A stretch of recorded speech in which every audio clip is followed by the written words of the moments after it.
Oi meninos, tudo bem? Hoje a gente vai falar sobre saúde pública, iniciar, na verdade, essa discussão sobre saúde pública e entender um pouquinho como a saúde pública no Brasil caminhou para que nós chegássemos o que nós temos hoje. Então, a nossa aula é sobre essa evolução histórica da saúde pública no Brasil. Partindo disso, a gente precisa entender que o Brasil, enquanto colônia, lá de 1500 até 1889, tinha um modelo bastante diferenciado e ele foi se adequando, na verdade, às necessidades dos brasileiros. Então, no início, o que nós tínhamos aqui eram indígenas, né? Então, muito da saúde no Brasil era realizada por esses pajés, por esses moradores do Brasil antes do nosso descobrimento, né? Então, quando os portugueses chegaram aqui e se depararam com esse novo mundo, eles entenderam que existiam inúmeras diferenças, tanto que os portugueses identificavam o Brasil como inferno, basicamente porque não tinha tanta estrutura como o que eles estavam acostumados a terem lá na Europa. Então, a gente tinha grandes diferenças de estrutura. Tanto que, quando os portugueses e os brasileiros se encontraram, né, pela primeira vez, eles tiveram os primeiros contatos, várias doenças foram agregadas a partir disso. Por exemplo, no Brasil, as principais doenças eram a varíola, a febre amarela, a cólera, e essas doenças, nem todas elas eram conhecidas pelos portugueses. Então, de alguma forma, quando os portugueses e os brasileiros começaram a ter contato, muitos indígenas e muitos portugueses morreram, basicamente porque eles não conheciam essas doenças e, obviamente, não sabiam como tratá-las inicialmente. Com o desenrolar do tempo, com o passar do tempo, né, os portugueses foram chegando para morar no Brasil, construir um Brasil como colônia, e a gente ainda assim tinha pouquíssima estrutura de saúde. Basicamente porque as condições eram muito precárias, até porque, não sei se vocês lembram das aulas de história de vocês, e essa é uma aula de história. Quando os portugueses decidiram colonizar o Brasil, eles mandaram para cá a parcela menos querida, na verdade. Eles mandaram para colonizar o Brasil ladrões, mandaram pessoas presas, mandaram a parcela da população que eles não queriam, prostitutas, enfim. E nesse sentido, muitas pessoas vieram povoar o Brasil. As pessoas que vieram povoar o Brasil inicialmente não eram benquistas. Obviamente, eles não vieram com o sistema de saúde funcionando. Então, eles continuaram utilizando os curandeiros que existiam aqui. É importante lembrar que nessa época já existiam os negros trazidos da África. Então, esses negros também tinham algum conhecimento que era utilizado através do curandeirismo. A gente tinha pouquíssimos médicos que, em sua totalidade, eram europeus. Então, e é importante lembrar que esses médicos eles só atendiam a parcela rica da população, aquela parcela que estava se desenvolvendo. Por exemplo, vocês devem lembrar das capitanias hereditárias. E, nesse sentido, só os capitães eram ricos naquela época. Então, só essas pessoas tinham acesso à saúde no Brasil. Então, é muito importante lembrar que eu tenho no Brasil, inicialmente, uma estrutura de saúde extremamente debilitada, baseada principalmente no curandeirismo de negros e índios e o aporte de padres e freiras para a população mais carente e alguns pouquíssimos médicos europeus para a população mais rica que morava no Brasil. E não existia quase nenhum saneamento básico, ou seja, esgotamento, orientações de higienização, enfim, eram praticamente zero. E aí é importante lembrar, não sei se vocês vão lembrar disso, mas existiam teorias para o surgimento das doenças. A primeira teoria para o surgimento das doenças existentes era a teoria dos miasmas. Na verdade, não a primeira. A primeira teoria que surgiu no universo foi a de que as doenças surgiam nas pessoas em forma de castigo, né? E aí, por exemplo, a Bíblia retrata muito isso, de que a hanseníase, por exemplo, a lepra, era uma doença que vinha do castigo das pessoas que desobedeciam Deus. Logo em seguida, a gente parte para a teoria dos miasmas, e a teoria dos miasmas era de que as doenças, elas vinham a partir da terra, do ar, da água, E aí era inevitável você não adoecer. Continuando ainda nessa evolução, a gente sai de um Brasil que era comandado por reis, Dom Pedro I, Dom Pedro II, enfim, chegamos numa época do Brasil República. Em 1889, no Brasil é instaurada a República. E aí vocês devem lembrar do primeiro presidente que nós tivemos, que foi um marechal. E aí, meninos, este presidente, a ideia era de trazer uma evolução, era de modernizar o Brasil. Enquanto comparado com outros países da Europa, por exemplo, nós éramos extremamente atrasados. Ainda somos extremamente atrasados. Mas naquela época vocês podem imaginar o quanto nós éramos atrasados em relação aos países mais desenvolvidos. E aí foi desenvolvido no Brasil um lema que é o de ordem e progresso, que é exatamente o que está na nossa bandeira.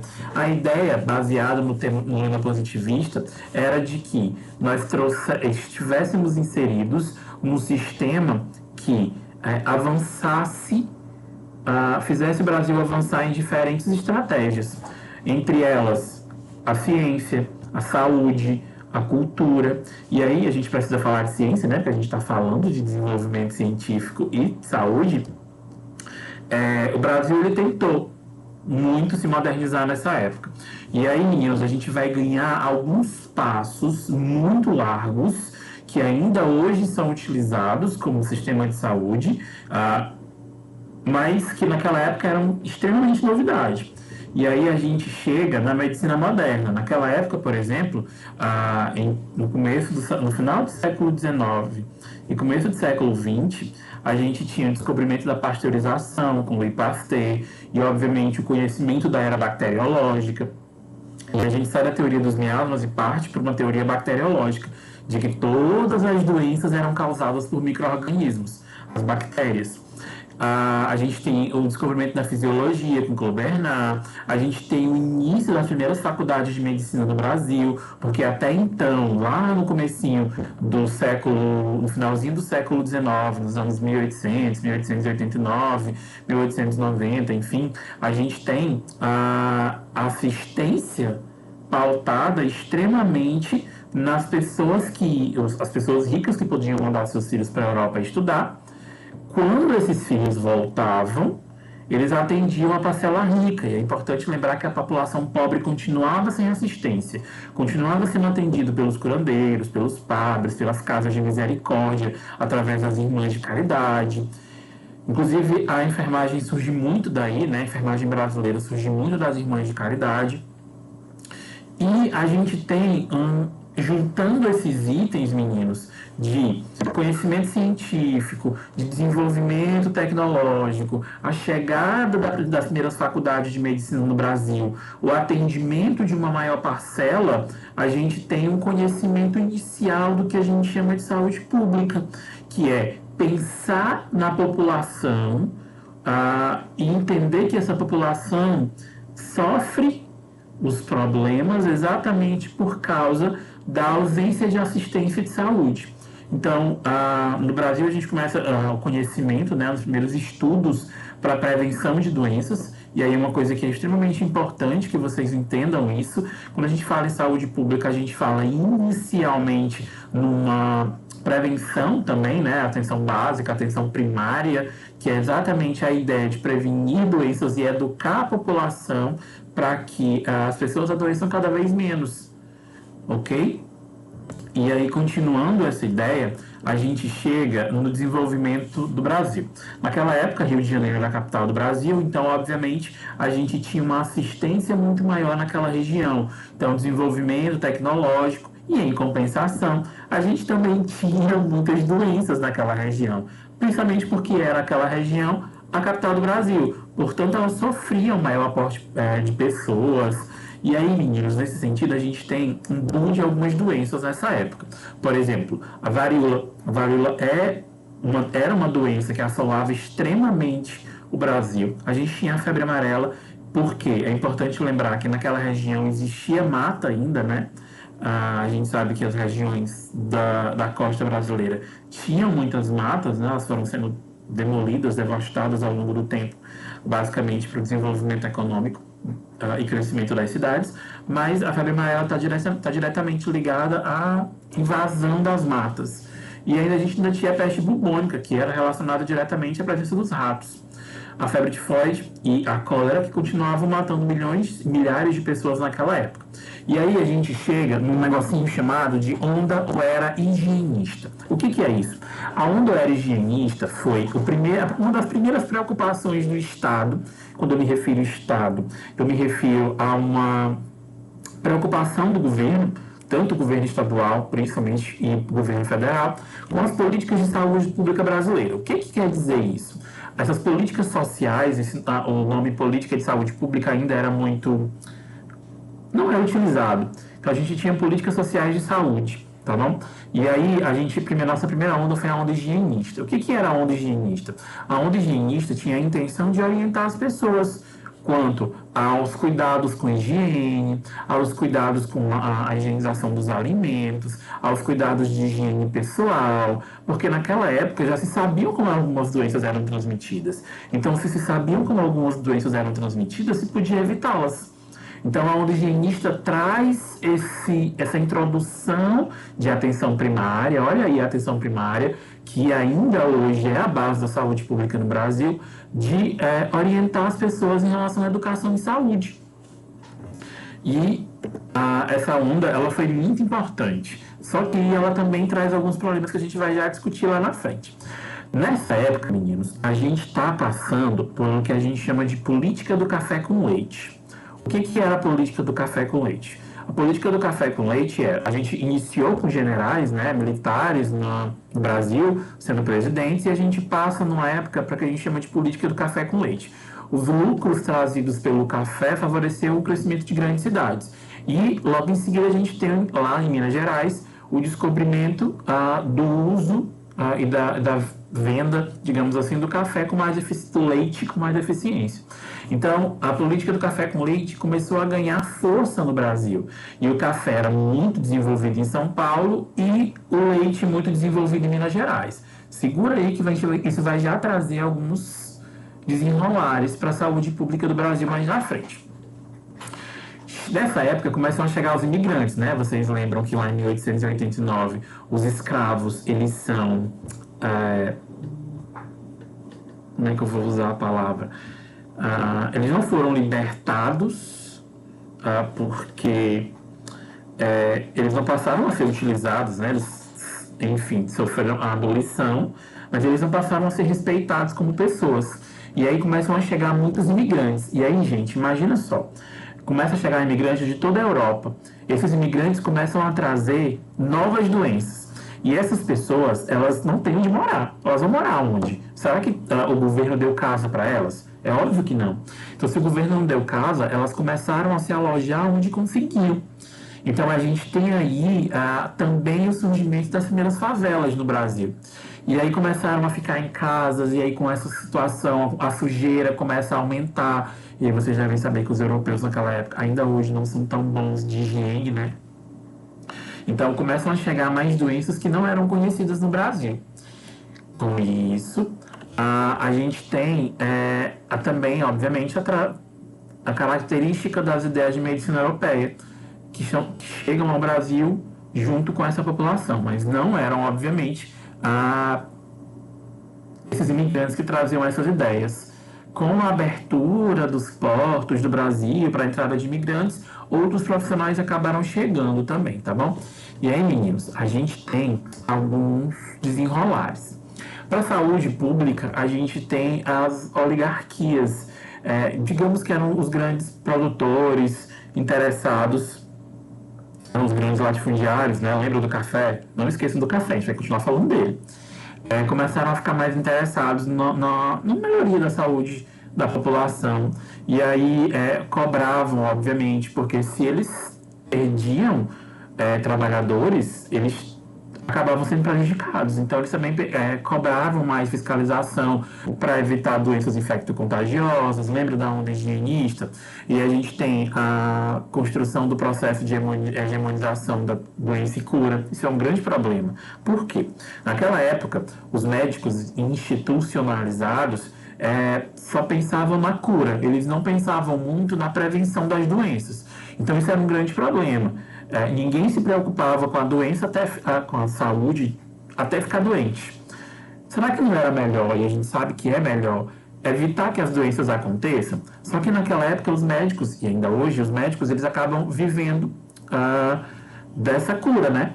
Então é importante, e aí principalmente os particulares, quando eu falo em médicos institucionalizados, são esses que ganham de forma particular, eles preferiam tratar diretamente a cura do que evitar que a população adoecesse. Então era mais rentável para eles e, obviamente, mais rentável para o Estado. E aí, meninos, a gente evolui para a era dos institutos. A gente tem grandes ganhos nessa época, principalmente porque os institutos são responsáveis pelo desenvolvimento e pesquisas na área da saúde. Então, a gente tem a criação de grandes laboratórios, como o Instituto Butantan, que vocês devem estar ouvindo falar muito, né? Produção de soro antiofídico, as clínicas de análises clínicas e farmacêutica. A gente tem o Instituto Soroterápico de Manguinhos, que é ainda hoje uma estrutura responsável pela produção de vacinas no Brasil. A gente tem a contratação de pesquisadores estrangeiros para fazer com que esse conhecimento fosse construído da melhor forma. E em 1908 a gente tem a construção do Instituto Oswaldo Cruz. Oswaldo Cruz ele foi um importante mentor para o desenvolvimento da saúde pública no Brasil, principalmente na prevenção de algumas doenças. A gente vai já falar dele porque ele foi responsável por criar uma guerra, uma revolta no Brasil, tá bom?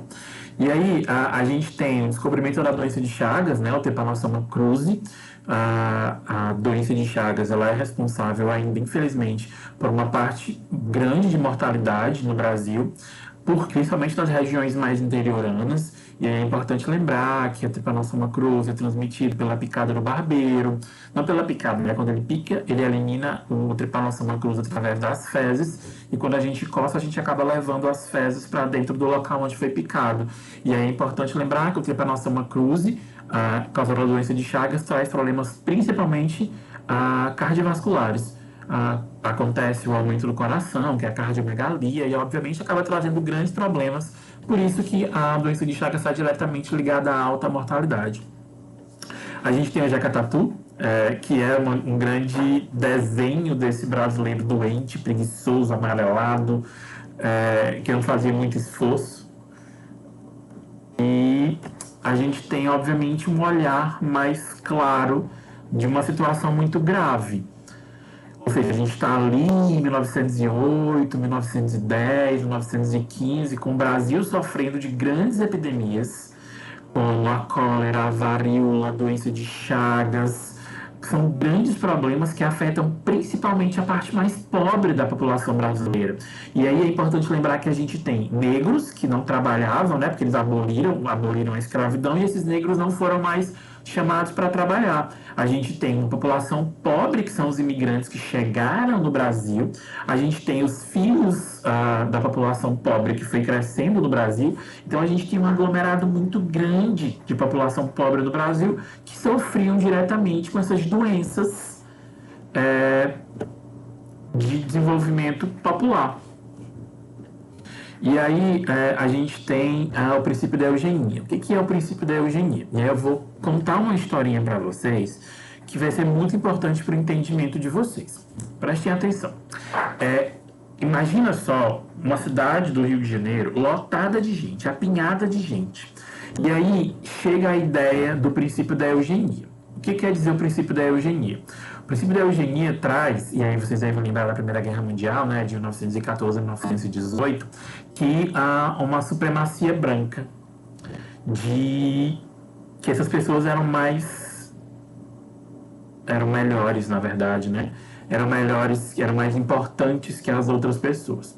E aí a gente tem junto a tudo isso, presta atenção, a gente tem uma população pobre, miscigenada, de negros, de imigrantes, de índios, de filhos de portugueses com negros, de filhos de imigrantes com portugueses, tudo muito miscigenado no Brasil, e a nossa miscigenação surge daí, dessa parcela de pessoas que foram chegando, né, fazendo com que trouxesse a ideia de que a supremacia branca era muito melhor. E aí essas pessoas já começaram a ficar ligadas, ó, a gente está sendo deixado de lado. E aí, em 1904, eu vou passar o slide para vocês acompanharem essa história melhor. Em 1904 acontece a revolta da vacina. Prestem atenção nessa história, eu vou continuar a história. Imagina só, as pessoas sendo postas de lado porque existia uma supremacia de outras pessoas. A gente tem um médico que assume como diretor de saúde pública lá no Rio de Janeiro, que é o Oswaldo Cruz, que logo em seguida passa a ser o nome do Instituto Oswaldo Cruz, que até hoje também é responsável, já devem ter ouvido falar no Fiocruz, principalmente nesse período de pandemia que a gente está ouvindo falar muito, né? De construção de vacina, Manguinhas, Fiocruz. Então, o Instituto Oswaldo Cruz é a Fiocruz. E aí, meninos, prestem atenção. Uma parcela da população muito pobre. Logo em seguida, começam a querer reurbanizar o Rio de Janeiro. O que é reurbanizar? Reurbanizar é deixar a cidade mais limpa. Só que deixar a cidade mais limpa competia diretamente em tirar a parcela pobre da população do centro. Ou seja, tira esse povo daqui porque é ele que traz doenças. As pessoas ricas pensavam assim. E aí começaram a expulsar a população mais pobre do centro do Rio de Janeiro. E aí começam a surgir as favelas. As favelas na periferia começam a ganhar mais força. E aí, meninos, além disso, preste atenção. O governo começou a oferecer... O brasileiro sempre quis tirar onda de sobretudo, né? Tirar onda de tudo. Quis ser o melhor em tudo. O governo começou a pagar para matarem os ratos. Porque sabe naquela época que os ratos transmitiam doenças, como a peste, por exemplo. E aí o que fizeram? Os brasileiros mais pobres começaram a criar rato. Por quê? Quanto mais ratos eles tivessem, mais dinheiro o governo ia pagar para eles. Então isso aí foi um tiro que saiu pela culatra. E aí, meninos, com o passar do tempo, iniciou-se uma busca incessante por melhorar a qualidade de vida dessas pessoas. E aí, em 1904, a gente tem a obrigatoriedade do uso da vacina. E aí, junta comigo. População pobre sendo levada para o centro, dizendo que eles traziam doença. Agora, obrigam a ele a tomar a vacina. O que esse povo vai pensar? Que essa vacina é para matar eles? Não é? Já tiraram a gente daqui, agora vão matar a gente. Então eles não queriam tomar vacina de jeito nenhum, porque eles pensaram que as vacinas eram para matar os pobres.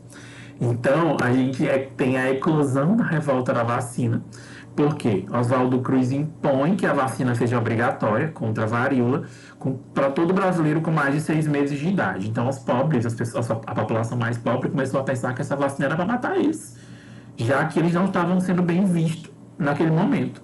E aí algumas pessoas tomaram a frente, foram brigar pelo direito de não tomarem a vacina. Só que eles perderam, obviamente. Algumas pessoas foram exiladas do Rio de Janeiro, mandadas para fora do Rio de Janeiro, mas eles tomaram a vacina. Só que depois daquele tempo, não se viu mais obrigado a dar vacina. E a vacina acabou sendo facultativa, a tomada, não se tornou mais obrigatória. E aí a gente tem uma comparação muito clara hoje em dia, né? Por exemplo, alguns idosos não gostam de tomar a vacina da gripe, porque eles dizem que vão matar eles de gripe. E aí a gente tem uma comparação meio boba, né? Porque a gente tem uma situação que o INSS já não consegue mais pagar a aposentadoria de forma efetiva. A gente está vendo reduzir cada vez mais licenças, enfim. E aí, o que os idosos pensam? Não vou tomar vacina porque essa vacina vai me matar para eu parar de receber minha aposentadoria. Então é basicamente a mesma ideia que existia lá no Rio de Janeiro no início do século XX, tá bom? E aí, meninos, a gente também teve a gripe espanhola. A gripe espanhola foi muito parecido com o que a gente está sofrendo hoje com o coronavírus. Muitas pessoas, milhares de pessoas morreram no Brasil por causa da gripe espanhola. Surgiu na Europa, afetou muito a Espanha, por isso que ela é chamada de gripe espanhola, e chegou no Brasil com um pouco alarde, as pessoas não ligavam muito, né, porque achavam que era uma gripe que acontecia lá na Europa, que não ia chegar aqui, não ia chegar com a mesma força, mas chegou, matou muitas pessoas, como diz o texto, matou ricos e pobres, e demorou muito tempo para que essa pandemia também de gripe espanhola fosse erradicada ou reduzida no Brasil, tá bom? E aí a gente continua discutindo. E aí, meninos, lembram daquela história que eu falei para vocês da política do café com leite? Que São Paulo e Minas Gerais discutiam com frequência para ver quem ia. Porque São Paulo tinha café, Minas Gerais tinha leite. E aí eles revezavam com frequência os governos. A cada período de governo, um era paulista, um era mineiro. Um era paulista, um era mineiro. Até que a gente chega na era Vargas.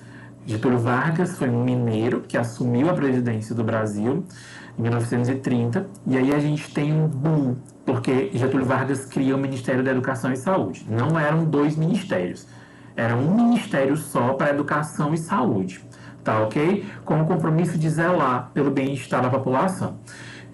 O que ele faz? Ele cria um ministério, dessa forma ele centraliza a saúde, né? Ou seja, as pessoas iam começar a saúde das pessoas ia começar a ser gerenciada a partir do Ministério da Educação e Saúde. E aí, o Ministério da Saúde trouxe grandes ganhos que a gente tem até hoje. Vou já apresentar alguns para vocês. Em 1937, Getúlio Vargas ainda está no governo com um golpe de Estado novo e ele cria as caixas de aposentadoria e pensão. O que são as caixas de aposentadoria e pensão? As caixas de aposentadoria e pensão, elas eram o bisavô do INSS. Como assim? Essas caixas, elas eram responsáveis basicamente por reunir o dinheiro das pessoas e elas eram separadas por profissão. Então, as cabeleireiras tinham as caixas delas, os motoristas tinham as caixas deles, enfim, qualquer profissão tinha sua própria caixa. E essas caixas de aposentadoria e pensão, elas tinham a intenção de fazer uma aposentadoria e tratar as pessoas. Então, essas pessoas que contribuíam com as caixas de aposentadoria e pensão tinham acesso aos serviços de saúde. E aí a gente tem um ponto importante. Só tinha acesso à saúde paga pelo Estado pessoas que contribuíam. Então, se na sua casa tinha 10 pessoas e só seu pai e sua mãe contribuíam, só seu pai e sua mãe tinham direito à assistência à saúde paga pelo Estado, porque eles contribuíam com as caixas de aposentadoria e pensão, tá bom? Não existia ainda um serviço público que atendesse universalmente todo mundo.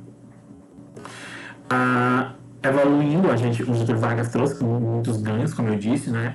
A gente teve uma atuação mais ferrenha do governo na questão de saúde, porque com a ajuda das caixas de aposentadoria e pensão. A gente teve a criação da CLT, que são as leis trabalhistas, ainda no governo Vargas, e o governo Vargas passou a investir também em educar as pessoas em relação à saúde. Aquilo que eu falei para vocês, né, de educar sobre as doenças, de como evitar algumas doenças, principalmente à base de higienização.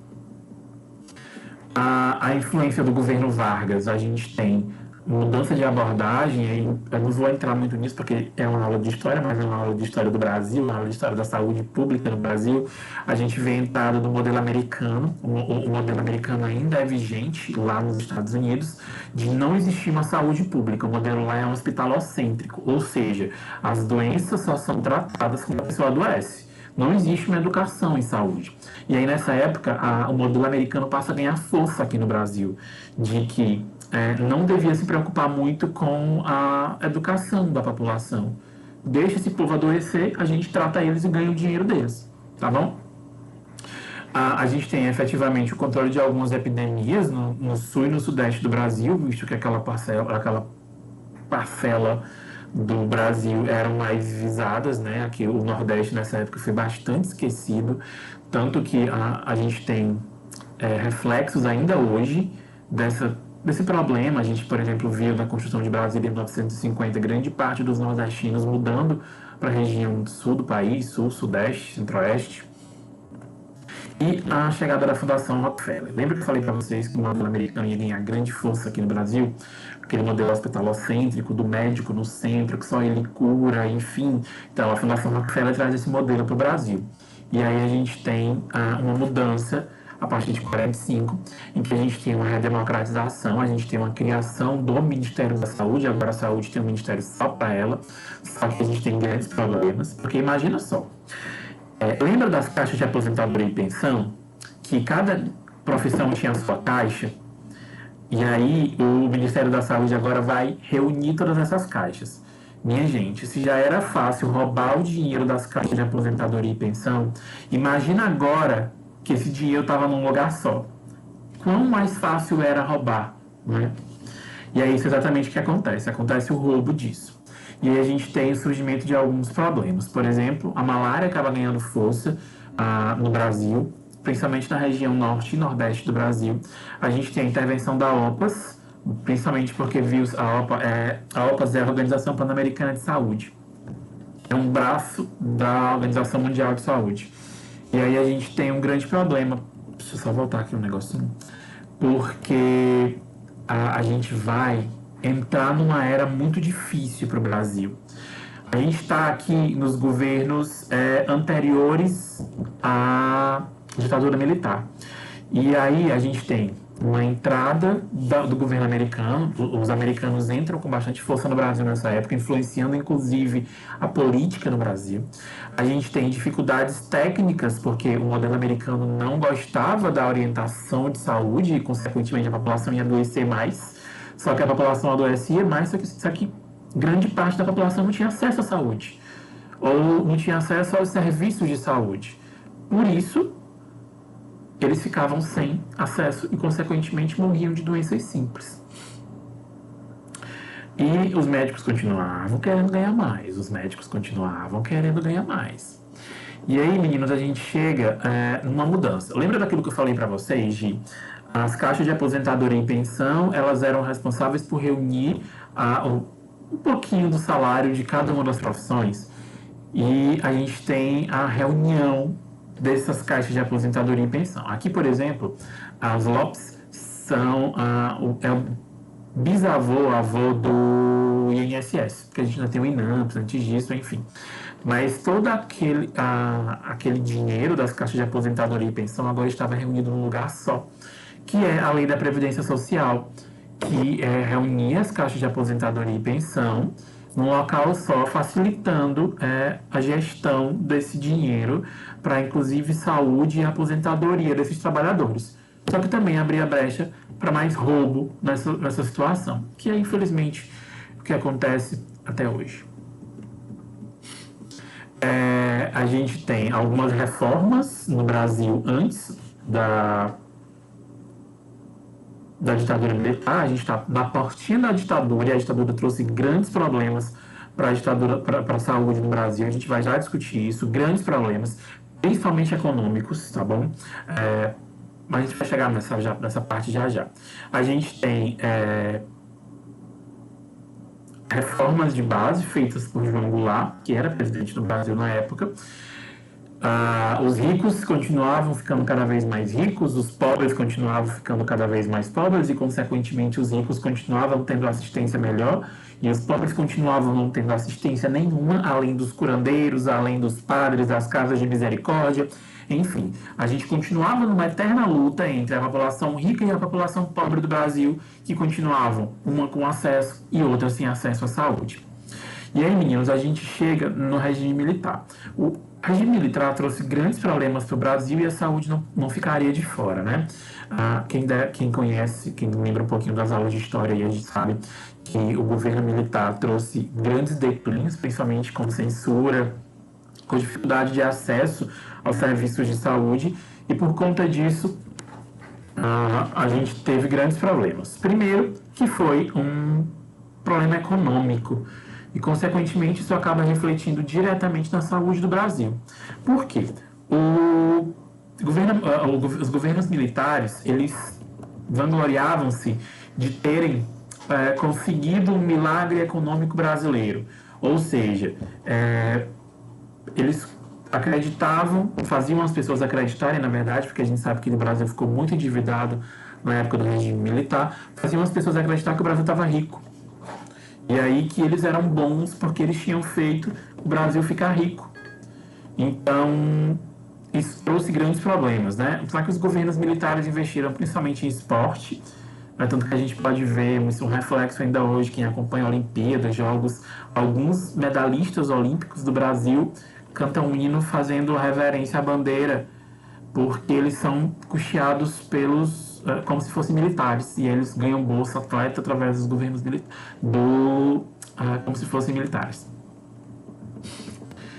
A gente tem uma grande repressão política, grande parte dos brasileiros, principalmente artistas, sofreram grande repressão, censura, e essa censura trouxe grandes problemas para o jornalismo, porque as epidemias eram silenciadas, ou seja, o brasileiro não sabia que existiam epidemias, principalmente de meningite e dengue ao longo do Brasil. Eles faziam a população acreditar, através dos jornais e da censura, de que estava tudo bem, só que não estava.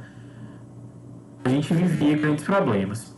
A gente tem a criação do INPS, que é o avô do INSS.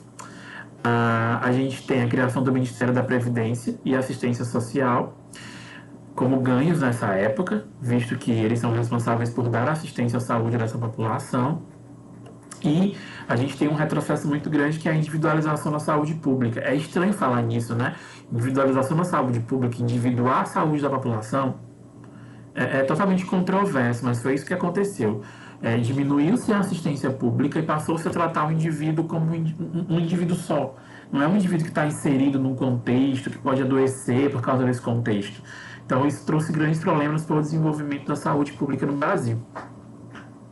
Na ditadura, a gente tem a criação do DataPrev, que é um banco da Previdência. A gente tem o PPA, que é o plano de prontação, principalmente nos casos de urgência. Então, aqui passa a se ter uma atenção mais às urgências. A gente tem a criação de um primeiro sistema, uma tentativa de um sistema nacional de saúde para atender todo mundo. Não deu muito certo, principalmente por causa do déficit econômico que a ditadura trouxe para o Brasil, mas esse Sistema Nacional de Saúde é como se fosse o avô do SUS, tá bom? Eles deu os primeiros passos para que o SUS andasse. A gente tem a criação de insalubridades para atividades de exposição de risco.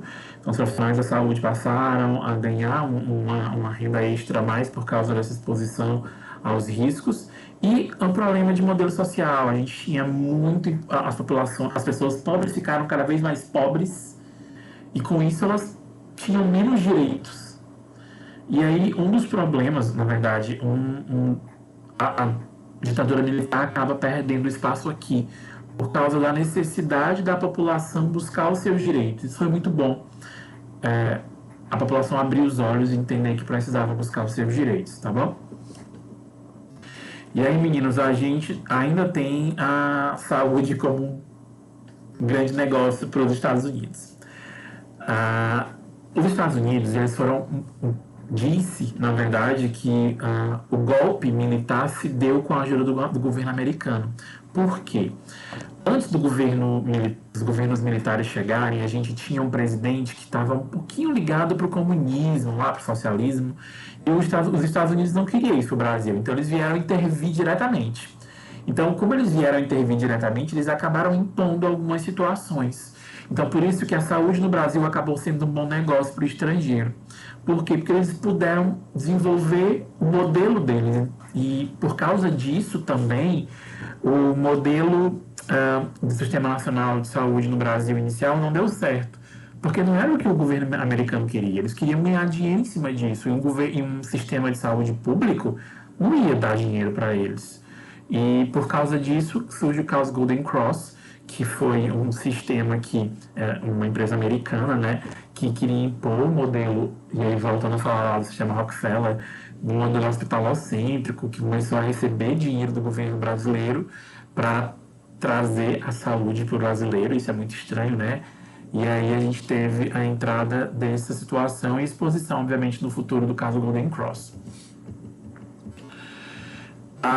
No finalzinho dos anos 80, a gente tem a falência, no começo dos anos 80, na verdade, a gente tem a falência do regime militar, E aí a gente chega com grandes problemas. Quando os governos militares saem, se descobre a real situação do Brasil, o governo estava falido, o Brasil estava falido, estávamos numa crise econômica, os surtos que antes eram encobertos pelo governo militar agora acabaram sendo expostos. Dengue, cólera, varíola, todas essas doenças acabaram ganhando uma exposição muito maior, porque antes os militares não deixavam mostrar, agora elas estavam à mostra e trouxeram grandes problemas. A população pobre sendo atingida por tuberculose, a gente tem também que lembrar do HIV, né? Pacientes HIV positivo que convivem com HIV, enfim, HIV positivo, acabavam desenvolvendo com maior facilidade tuberculose, a doença de Chagas na região norte e nordeste do Brasil, as doenças mentais, a saúde mental expõe muito isso, o problema da saúde mental no Brasil, passou-se também a ser um negócio internar pessoas nos manicômios, e aí, enfim, a gente tem um boom de grandes problemas na saúde da população brasileira. E precisava se tentar resolver isso, né? Então, na década de 80, existiam projetos que tentaram melhorar a saúde da população brasileira, no finalzinho da década de 80, reorganizar de forma racional esse sistema para que a saúde, ela, além de ser tratada de forma individual, ela também pudesse ser tratada de forma coletiva. Ou seja, orientar as pessoas para que elas entendessem que elas estando inseridas num contexto familiar, de comunidade, de bairro, de vizinho, de rua, esse contexto influencia diretamente na saúde pública das pessoas. Um exemplo muito claro disso é, por exemplo, a ausência de saneamento. Se do lado da tua casa tem um córrego, tu vai estar muito mais exposto a doenças como dengue, a doenças diarreicas. Então é óbvio que o contexto que esse indivíduo vive vai trazer problemas para essa pessoa. Então a saúde coletiva ela permeia essa situação de entendimento, para que as pessoas entendam que o contexto que elas vivem também vai alterar na saúde delas. E aí a gente tem um grande passo para o SUS, só que antes do SUS a gente teve um SUDES, que eu já explico para vocês. Então, antes do SUS, que a gente conhece hoje, a gente teve um negocinho chamado de SUDES, que é o pai do SUS, que é o Sistema de Desenvolvimento da Saúde, o Sistema Único de Desenvolvimento. Eu vou lembrar da sigla daqui a um minutinho, mas o SUDES ele já trazia uma ideia de direito universal à saúde. O que é direito universal à saúde? É o direito de todo mundo ter acesso, independente se você paga ou não. Se você paga o INSS, se você paga o INPS, se você tem alguma caixa de aposentadoria, como lá no começo, independente de você contribuir ou não, você tem direito à saúde. Então, o direito universal à saúde vem disso. SUDES é Sistema Universal e Descentralizado de Saúde, tá bom? E aí, meninos, a gente tem um grande passo. A gente sai de um espaço que era voltado para a saúde apenas da população que contribuía, da população rica. Agora a gente tem um grande passo que é o de atenção a todo mundo, assistência à saúde de todo mundo, independente de quanto você contribui, se você contribui, independente da sua idade, se você nasceu no Brasil ou não. Assistência universal é isso, e a gente vai discutir mais um pouquinho lá nas próximas aulas esse sistema e quais são os parâmetros que o SUS segue, tá ok? A Constituição de 88 traz um grande passo para a criação desse Sistema Único de Saúde, que o texto diz que a saúde é um direito de todos e um dever do Estado. Ou seja, isso é muito impactante para a saúde pública no Brasil. O que a Constituição de 1988 diz? Que o Estado tem o dever de te garantir saúde de forma gratuita, porque a saúde é um direito de todos. E é óbvio que isso é um grande passo. A gente está à frente de muitos países, como os Estados Unidos, por exemplo, que quiseram nos retroceder lá no começo do governo Vargas, lá do começo do governo ditatorial, da ditadura brasileira, ditadura militar. E a gente tem, de fato, o Sistema Único de Saúde. Na Constituição, os artigos 194 do 196 ao 200 trazem a gente vai falar um pouquinho disso mais na frente, sobre a saúde. Se você pegar a Constituição brasileira, vai estar bonitinho lá, como um grande passo que a gente tem para a conquista da saúde pública no Brasil. A gente tem o desenvolvimento de políticas públicas para garantir o acesso universal à saúde, e o SUS traz isso. O SUS tem 2 artigos que são muito importantes, e a gente vai discutir quais são eles: 8080/90 e 8192/90. A Constituição, do artigo 196 ao 200, traz os direitos à saúde da população brasileira. E aí, menino, só que a gente tem o SUS, a gente tem o Sistema Universal, a gente tem garantia de assistência à saúde para todo mundo, mas a gente ainda tem problemas, né? A desigualdade social, a desigualdade regional, a gente sabe que lá no Pará, lá na Amazônia, tem as suas dificuldades, e o SUS no futuro, nesse futuro que a gente vive, tenta trazer soluções para isso. A gente ainda tem subnutrição, principalmente no Nordeste, falta de saneamento também nas regiões Nordeste e Norte. Então a gente ainda assiste um grande problema, mas é importante que a gente entenda que lá de 1500 até agora a gente percorreu muito e a gente teve muitos ganhos. Eu sou um exímio defensor do SUS, e aí vocês vão me ver defender muito o SUS durante essa disciplina, porque a gente precisa entender que é um sistema universal, ele atende todo mundo, ele deve atender todo mundo, e ele tem que atender todo mundo. E ele é eficiente, ele funciona. O que atrasa são as pessoas, e isso é um outro problema, mas o SUS funciona, tá bom? E é isso, a gente caminha um pouquinho mais na saúde dos anos 2000, em que o Brasil ele caminhou muito, ele ultrapassou percalços, ele ganhou muito com o SUS, mas ainda tem problemas. E aí a gente vai discutir muito ainda sobre esses ganhos que o SUS teve para o Brasil, tá ok? Até mais, e a gente fica por aqui.